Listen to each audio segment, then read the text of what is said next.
ఐటీలో ఎంట్రీ కావాలా? Trainee software engineer గా అజా కోడింగ్ ట్యూటర్ లో 2 వీక్స్ ట్రయల్ పీరియడ్ లో వెంటనే చేరండి. వెల్కమ్ టు సుమంటివి. నేను మీ సుమంటివి నాగ్.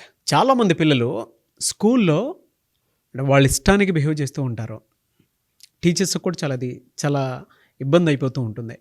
మేనేజ్మెంట్ కూడా హ్యాండిల్ చేయలేనటువంటి పరిస్థితులకు వెళ్ళిపోతూ ఉంటుంది.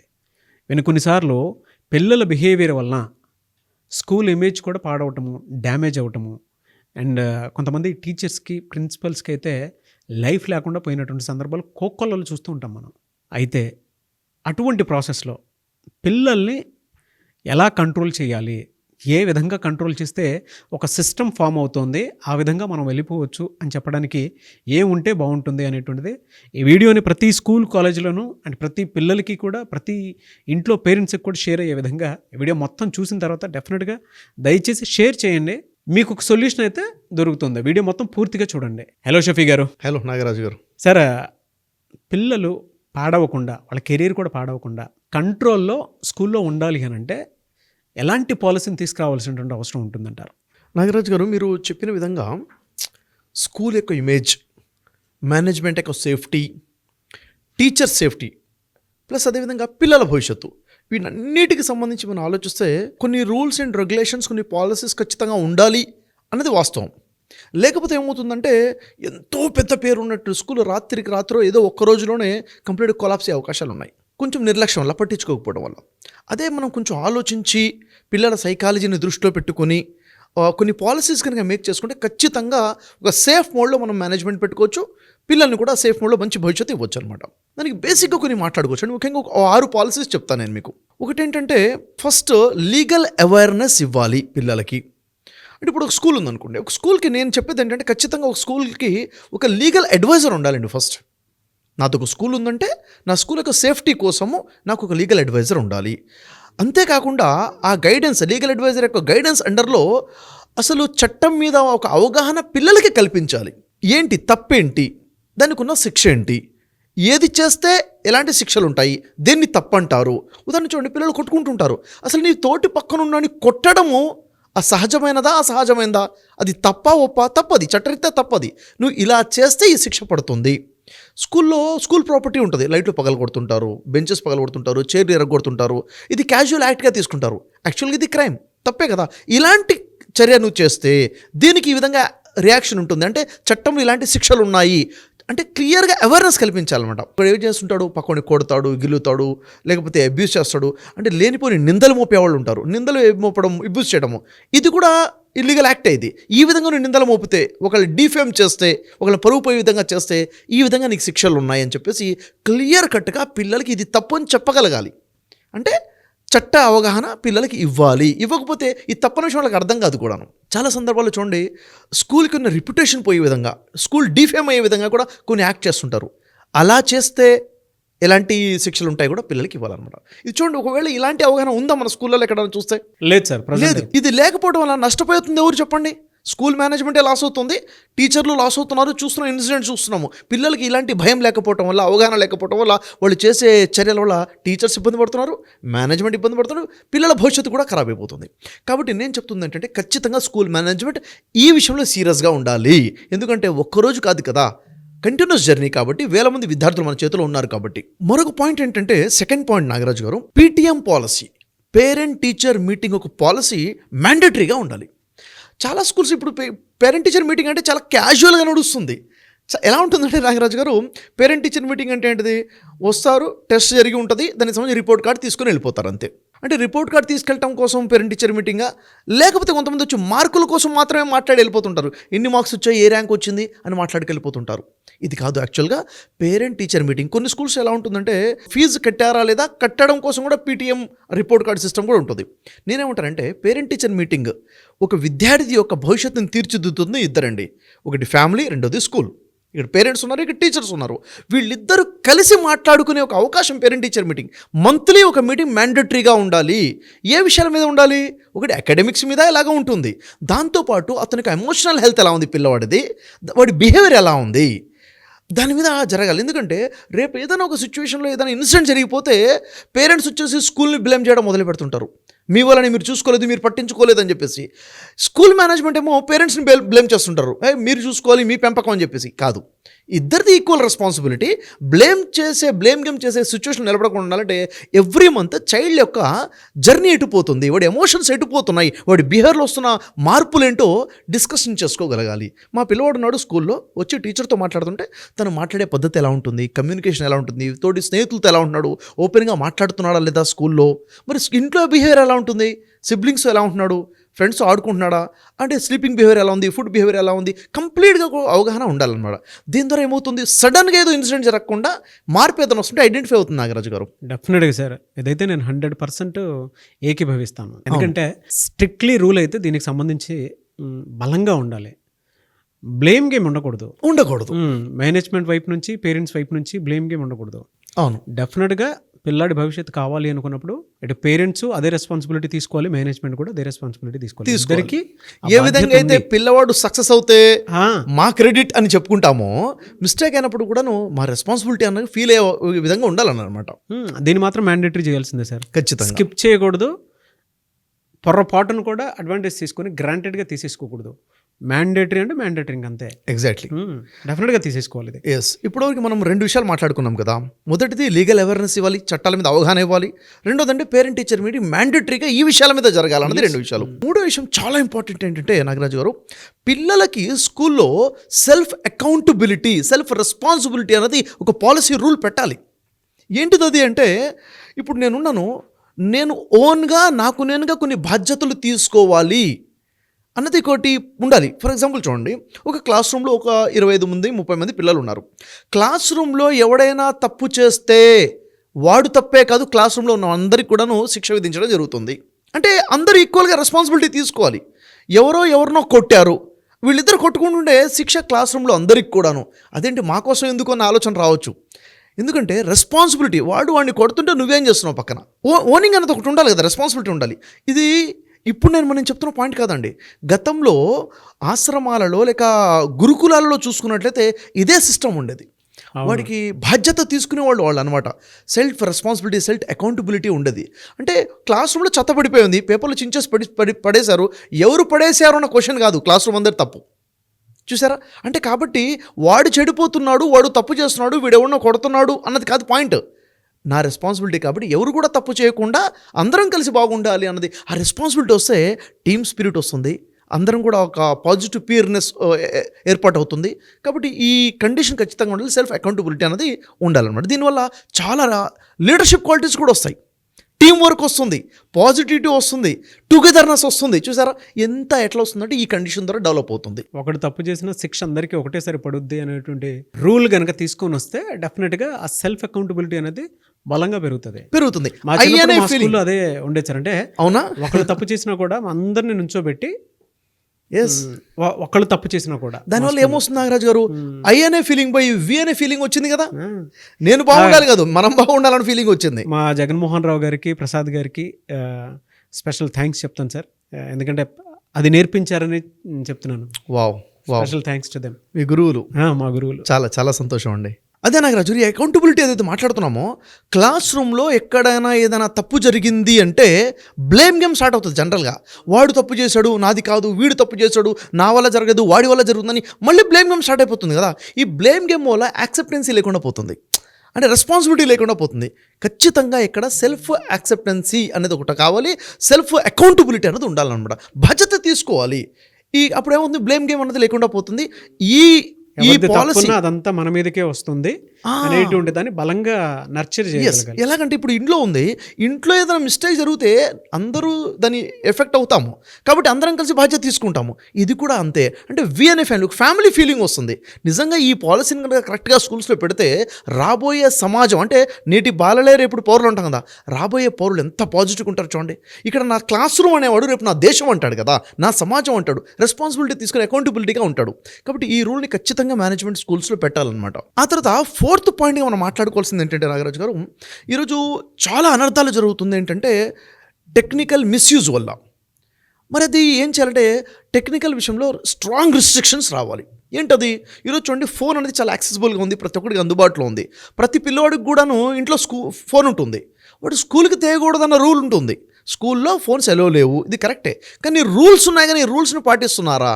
దొంగతనంగా వీడు తెస్తున్నాడు అంటే ఒక క్లాస్ రూమ్ని మనం చెక్ చేస్తే ఎవడో ఒకటి దగ్గర ఫోన్ ఖచ్చితంగా ఉంటుంది, అక్కడ అవైలబుల్గా ఉంటుంది. ఇక్కడ స్ట్రిక్ట్ రూల్ వచ్చేయాలి, ఖచ్చితంగా టెక్నికల్ రిస్ట్రిక్షన్ పెట్టాలన్నమాట. ఎందుకని చూడండి, ఎప్పుడైతే వాడి దగ్గర ఫోన్ వస్తుందో ఫస్ట్ వాడు అకాడమిక్స్ నుంచి డిస్ట్రాక్ట్ అవుతాడు, సోషల్ మీడియా వాడతాడు. అంతేకాకుండా దాంట్లో ఫొటోస్ వీడియోస్ ఎలా తీస్తారంటే, క్లాస్ రూమ్లో టీచర్ క్లాస్ చెప్తున్నారు, అటు తిరిగి బోర్డులో ఏదో ఎక్స్ప్లెయిన్ చేస్తుంటే వెనక నుంచి బ్యాక్ రికార్డ్ చేస్తాడు, లేదా ఫ్రెండ్ నుంచి రికార్డ్ చేస్తాడు. చేసిన తర్వాత దాన్ని వైరల్ చేసే ప్రయత్నం చేస్తాడు, దాన్ని అబ్యూస్ చేసే ప్రయత్నం చేస్తాడు, ఆడియో రికార్డ్ చేస్తారు, దానికి ఆడియో రికార్డ్ చేస్తాడు. అంటే దీన్ని వాడికి తోచిన విధంగా ఎదుటి వ్యక్తి పరువు తీయడం కోసం ఏం చేయాలో చేస్తున్నాయి. ఇలాంటి సంఘటనలు ఎన్నో జరుగుతున్నాయి. ఇది తట్టుకోలేక దాన్ని ఏదో విధంగా మార్చేసి ఫేస్ మార్ఫింగ్ చేసి కూడా చాలా చేసేవాళ్ళు ఉన్నారు. సో ఇవన్నీ కూడా జరగకుండా అంటే స్ట్రిక్ట్ రూల్ ఉండాలి, రిస్ట్రిక్షన్ స్ట్రాంగ్గా ఉండాలి. ఒకవేళ టెక్నాలజీ రిస్ట్రిక్షన్ అనేది బలంగా ఉండాలి. తెస్తే ఇది పనిష్మెంట్ అని కూడా స్ట్రాంగ్గా ఉండాలన్నమాట. ఇది పనిష్మెంట్ అనే విషయం పేరెంట్స్ కూడా తెలిసి ఉండాలి. ఒకవేళ ఇలాంటి మిస్టేక్ చేస్తే వెంటనే పేరెంట్ని పిలిచి మాట్లాడగలగాలి. ఎప్పుడైతే ఇంత స్ట్రిక్ట్గా మెయింటైన్ చేస్తామో పెద్ద అనర్థాలు జరగకుండా ఉంటాయి. ఎందుకంటే గతంలో కూడా మనం వీడియోలో మాట్లాడుకున్నాం, ఏ విధంగా స్టూడెంట్స్ మిస్యూజ్ చేస్తున్నారు ఫోన్లు, దానివల్ల ఎంత బుల్లింగ్ జరుగుతుందన్న విషయం కూడా మాట్లాడుకున్నాం. సో ఇది ఒక రూల్గా మనం మేనేజ్మెంట్లో పెట్టాలన్నమాట. తర్వాత 5th పాయింట్ నాగరాజు గారు, బ్యాన్ బుల్లింగ్ అంటా నేను. బుల్లింగ్ని కంప్లీట్గా బ్యాన్ చేయాలి, స్ట్రిక్ట్గా బ్యాన్ చేయగలగాలి. మనం అసలు బుల్లింగ్ అంటే ఏంటి అన్న విషయము మనం గత కొన్ని రోజుల ముందు ఒక మంచి ఎపిసోడ్ చేశాము, చాలా అద్భుతంగా డీటెయిల్గా మాట్లాడుకున్నాం. నేను ఇప్పుడు చెప్తున్న విషయం ఏంటంటే, ఎంతమంది అయితే ఈ వీడియో చూస్తున్నారో బుల్లింగ్ సంబంధించి నాగరాజు గారు నేను కలిసి చేసినట్టు ఒక వీడియో ఉంది, డీటెయిల్గా చూడండి. అసలు బుల్లింగ్ అంటే ఏంటి, ఎన్ని రకాలుగా బుల్లింగ్ ఉంటుంది, దానివల్ల వచ్చే అనర్థాలు ఏంటి, దాన్ని ఎలా మనం అధిగమించవచ్చు అన్న విషయం చాలా డీటెయిల్గా మనం మాట్లాడుకున్నాం. అది చూడాలి ఆ వీడియో. అయితే స్కూల్స్లో బ్యాన్ చేయాలి బుల్లింగ్ని. అంటే ఒక వ్యక్తిని ఇబ్బంది పెట్టడం, హెరాస్ చేయడము అన్నది లేకుండా పోవాలి. ఒక వ్యక్తి యొక్క డిస్క్రిమినేషన్ ఉంటుంది కదా నాగరాజు గారు, అంటే ఒక వ్యక్తి ఒక రంగును బట్టి వాడు అలా ఉన్నాడు ఇలా ఉన్నాడని చెప్పేసి వాడిని కామెంట్ చేయడం, డిస్క్రిమినేట్ చేయడము, రంగును బట్టి, వాడి రూపాన్ని బట్టి, వాడి హైట్ని బట్టి, వాడి ఎత్తును బట్టి, లేకపోతే వాడి క్యాస్ట్ని బట్టి, రిలీజన్ని బట్టి డిఫరెంట్ టైప్ ఆఫ్ డిస్క్రిమినేషన్స్ ఉంటాయి. ఖచ్చితంగా ఇవన్నీ కూడా బ్యాన్ అని అవేర్నెస్ క్రియేట్ చేయాలి, ఖచ్చితంగా రూల్ ఉండాలి. ఇంకా చెప్పాలంటే ఒక వ్యక్తి యొక్క పర్సనాలిటీని బట్టి వాళ్ళకి క్యారెక్టర్ అసాసినేషన్ చేయడం, అబ్యూస్ చేయడము, ఇంకా బాడీ షేమింగ్ చేయడం ఎంత ఘోరంగా ఉంటుందో చెప్పండి. స్కూల్స్లో బాడీ షేమింగ్ చాలా ఇన్సిడెంట్ జరుగుతున్నాయి. దీనికి సంబంధించి స్ట్రిక్ట్ రూల్స్ పెట్టేసి బ్యాన్ బుల్లింగ్ అని చెప్పేసి క్లారిటీగా నోటీస్ బోర్డులో చెప్పాలి. అసలు ఇవన్నీ మనం మాట్లాడుకున్న పాయింట్స్ అన్ని కూడా నోటీస్ బోర్డులో డిస్ప్లే అవ్వాలి. అప్పుడే స్టూడెంట్కి రిమైండ్ అవుతూ ఉంటుంది, ఇది తప్పురా అన్న విషయం భయం వాళ్ళలో ఉంటుందన్నమాట. ఈ బుల్లింగ్ విషయంలో నాగరాజు గారు స్పెషల్గా అమ్మాయిల విషయంలో వాళ్ళ బాడీ షేమింగ్ చేయడము, అబ్యూస్గా మాట్లాడము, వాళ్ళు అసలు తట్టుకోలేని విధంగా వాళ్ళ మీద బిహేవ్ చేయడం అనేది ఇది జరగకుండా ఉండాలి. ఎందుకంటే వాడికి పిల్లవాడికి చెప్పాలి, ఇది నో అని చెప్పడమే, బ్యాన్ అని చెప్పడం, ఎందుకు బ్యానో చెప్పాలి. నీకు ఫ్యామిలీ ఉంది, అమ్మ చెల్లె అక్క ఉన్నారు, వాళ్ళు ఎలా ఫీల్ అవుతారు ఏంటి, ఒక అవేర్నెస్ క్రియేట్ అయ్యే విధంగా ఇది తప్పు అని వాడికి ఫీల్ అయ్యే విధంగా చేయాలి. అంటే ఇలాంటి ఎడ్యుకేషన్ వాడికి చేసి ఇది తప్పు, ఇది చేయకూడదని చెప్పేసి చేయాలి. లేకపోతే ఎమోషనల్గా చాలా ఇంబ్యాలెన్స్ అయిపోయి చాలా ఇబ్బందులు పడుతున్నారు. కాబట్టి బ్యాన్ బుల్లింగ్ అనేది స్ట్రాంగ్గా ఇంప్లిమెంట్ చేయాల్సిన ఒక పాయింట్ ఇది. తర్వాత 6th పాయింట్ ఏంటంటే, మేనేజ్మెంట్ తీసుకోవాల్సినటువంటి పెట్టాల్సిన రూల్ అండ్ పాలసీ ఏంటంటే, జీరో వైలెన్స్ పాలసీ పెట్టాలి. వైలెన్స్ అనేది జీరో ఉండాలి. దానికి సంబంధించిన అవేర్నెస్ కూడా క్రియేట్ చేయాలి. చూడండి, కలిసి ఒక క్లాస్ రూమ్లో ఉన్నారంటే మనస్పర్ధలు వస్తాయి, ఒకటి ఇద్దరి విషయంలో ఏదో వాదన వస్తూ ఉంటుంది. ఆ వాదనని ఎలా క్లారిఫై చేసుకోవాలనేది క్లారిటీ ఉండాలి వాడికి. అంతే తప్ప దాన్ని వైలెంట్గా మారకూడదు. ఒక వ్యక్తి నీకు సంబంధించి ఏదో విషయంలో డిస్కషన్ వచ్చింది, ఆ డిఫరెన్సెస్ వచ్చాయి, వచ్చిన డిఫరెన్స్ని ఎలా క్లారిఫై చేసుకోవాలి. అంతేకాని వాడిని ఒక మాట ఆడటము, వీడు వాడిని తిట్టడం, వీడిని తిట్టడం, వాడిని నెట్టేయడము, వీడిని నెట్టేయడము, కొట్టడము, గిచ్చడము, హింసించడము, నెట్టేయడము, ఇవన్నీ కూడా వైలెన్స్లోకి వెళ్ళిపోతుంటాయి అనమాట. ఎప్పుడు కూడా వైలెంట్ బిహేవియర్ లేదు, ఇది చెయ్యకూడదు, ఇది బ్యాన్ అని చెప్పేసి జీరో వైలెన్స్ పాలసీ తీసుకొని రావాలి. ఎందుకంటే కామన్గా ఇద్దరు ఫ్రెండ్స్ కొట్టుకుంటారు కదా, ఇది కామన్ కదా అనుకుంటారు. ఆటల్లోనే కొట్టుకుని ప్రాణాలు పోయిన సంఘటనలు చాలా ఉన్నాయి నాగరాజు గారు. ఇది జరగకూడదు, ఈ స్కూల్ ప్రెమిసెస్లో ఇది జరగకూడదు, ఇంకెక్కడ జరగకూడదు అసలు అని చెప్పేసి ఎప్పుడైతే అవేర్నెస్ క్రియేట్ చేశామో అప్పుడు వాడు దాన్ని సీరియస్గా తీసుకుంటాడు. ఇది ఎలా అంటే నాగరాజు గారు ఒక ఎగ్జాంపుల్ చెప్తాను, మేబీ ఇది వింటే అర్థమవ్వచ్చు. రోడ్డు మీద వెళ్తున్న వ్యక్తి రోడ్డు పక్కన ఎక్కడో యూరిన్ పాస్ చేస్తున్నాడండి. యూరిన్ పాస్ చేస్తుంటే చూసే వాళ్ళకి ఓకే యూరిన్ పాస్ చేస్తున్నాడు కదా అన్న ఫీలింగ్తో వెళ్ళిపోతారు. ఇంకొక దగ్గర రాస్తుంది, ఇక్కడ డోంట్ పాస్ యూరిన్ అని రాస్తుంది. అక్కడ ఒక వ్యక్తి యూరిన్ పాస్ చేస్తుంటే చూసేవాళ్ళు ఏమనుకుంటారు, అరే ఇక్కడ వద్దని చెప్పినా చేస్తున్నాడు అంటే దాన్ని తప్పుగా భావించడం క్లారిటీ వస్తుంది. అలాగే వైలెన్స్ అనేది జీరో వైలెన్స్ అన్న రూల్ ఎప్పుడైతే పెడతామో ఖచ్చితంగా ఒకడు ఇంకొకటి నెట్టినా కానీ తప్పు చేస్తున్నావురా అన్న ఫీలింగ్ వస్తుంది, పక్కోడు చెప్తాడు కూడా. అనేది రూల్ ఉంది కాబట్టి నేనేమంటానంటే స్కూల్ మేనేజ్మెంట్లో ఖచ్చితంగా ఈ పాలసీ రావాలి, జీరో వైలెన్స్ పాలసీ. ప్రతి పాలసీ మీద కూడా పిల్లలకి ఎడ్యుకేట్ చేయాలి. ఈ పాలసీ ఎందుకు ఉంది, దీనివల్ల లాభాలేంటి లేకపోతే వచ్చే నష్టాలేంటి కూడా క్లారిటీ రావాలి. ఇప్పుడు మనం 6 విషయాలు మాట్లాడుకున్నాం. వీటన్నిటికి మించి మేనేజ్మెంట్ తీసుకోవాల్సిన పెద్ద పాయింట్ ఏంటంటే నాగరాజ్ గారు, ఈ జీరో వైలెన్స్ గురించి అయితే మాట్లాడామో, ఆ తర్వాత వైలెన్స్గా బిహేవ్ చేస్తే ఏమవుతుంది, మళ్ళీ ఇక్కడ ఎలాగో లీగల్ అవేర్నెస్ మనం ఇచ్చాము. అంటే ఈ తప్పు చేస్తే ఈ విధంగా వైలెంట్గా నువ్వు బిహేవ్ చేస్తే ఈ విధంగా నీకు శిక్ష పడుతుంది అన్న క్లారిటీ ఉంది. కాబట్టి ఖచ్చితంగా ఒళ్ళు దగ్గర పెట్టుకుంటాడు అన్నది మనకి క్లారిటీ వస్తుంది ఈ విధంగా. ఎందుకంటే ఎప్పటివరకైతే మనము రూల్స్ పాస్ చేయమో డిసిప్లిన్ అనేది రాదు. So it's very important. ఇప్పుడు 6 పాయింట్స్ మాట్లాడుకున్నాం నాగరాజు గారు. వీటన్నిటికి మించి ఒక ముఖ్యమైన పాయింట్ చెప్తాను. మేనేజ్మెంట్ దృష్టిలో పెట్టుకోవాల్సింది ఏంటంటే పిల్లల యొక్క ఎమోషనల్ హెల్త్ని బిల్డ్ చేయాలి. ఎందుకంటే స్కూల్కి ఉదయం పిల్లలు వచ్చారంటే ఒక్కొక్క పిల్లవాడు ఒక్కొక్క ఎమోషన్తో వస్తాడు. ఒకటేంటంటే ఆ రోజు వాడికి ఏదో అప్రిషియేషన్ రాబోతుందన్న ఈగర్నెస్, హ్యాపీ అనే ఎమోషన్తో రావచ్చు. ఇంకొకడు నేను ఈరోజు హోంవర్క్ చేయలేదు అన్న భయంతో రావచ్చు. ఇంకొకటి ఏంటంటే నేను ఎగ్జామ్ సరిగ్గా రాలేదు, ఈరోజు మార్క్ షీట్ వస్తాయి, ఒక ఆందోళన, యాంగ్జైటీతో ఒకటి రావచ్చు. ఒకడు వచ్చేటప్పుడు ఎక్కడో ఏదో ఇన్సిడెంట్ జరిగిపోయి ఒక ఇన్ఫీరియారిటీతోనో అబ్యూజ్ అయ్యో ఆ ఫీలింగ్తో వచ్చి ఉండొచ్చు. ఇంకొకడు ఇంట్లో ఎక్కడైనా గొడవ జరిగిపోయి ఆ ఫ్రస్ట్రేషన్ మూడ్తో రావచ్చు, లేక సైకలాజికల్ ట్రామాలో, బాధలో రావచ్చు. ఇన్ని రకాల ఎమోషన్స్ ఉన్నాయి. అన్ని రకాల ఎమోషన్స్లో ఉన్న పిల్లలతో ఒకే రకంగా టీచర్ డీల్ చేస్తారంటే కలవదు కదా.